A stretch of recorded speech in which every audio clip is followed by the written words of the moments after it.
Hello, and welcome to Shy Talk History, an Irish history podcast trailer thingy. Here's a short snippet of the third episode in our Sean Quinn trilogy. Here's what you could be listening to if you head over to Buy Me a Coffee or Patreon for the full episode. Anglo's main path to recovering some of the money had been the property portfolio, but 5 months after seizing control of Quinn Group, they hadn't received a cent of rent or taken control of any of the properties. The family at this time, the Quinn family, started giving interviews to journalists talking about how they were very hard done by and the banks were trying to punish them for the CFD mistake. Richard Woodhouse tried to fight back against the new rhetoric. He explained what the Quinns were doing to try and take the assets away from the state-owned bank. He had a small win in the court of public opinion when they uncovered some documents showing the laptop sale for the shares and Petey's $1,000 buyout of the company.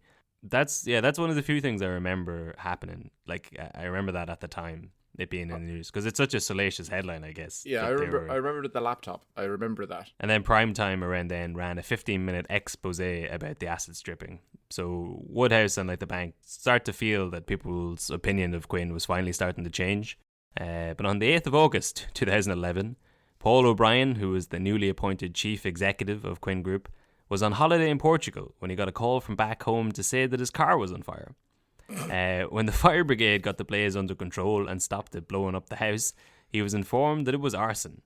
It wasn't the first attack on Quinn property.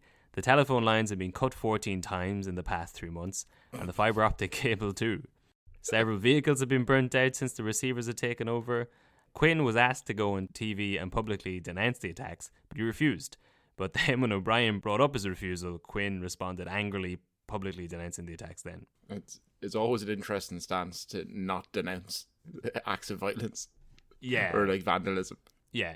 I mean... I'm sure there's some good people out here burning stuff that the receivers own. I'm sure there's some bad people too. There's problems on both sides.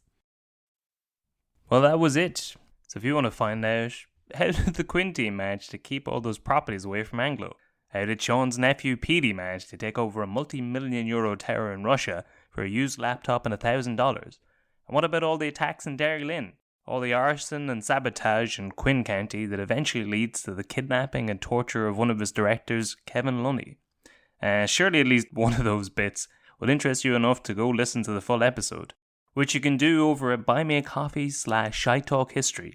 You can pay us a one-time $5 there to access the episode, or you can send us a $5 over on our Patreon, also at Shy Talk History. Either way, that's the end of the Quinn trilogy. Hopefully you enjoyed it, and we'll be back with our regular episodes and the start of Season 6 in about 2 or 3 weeks. So, we'll chat to you then. Good luck.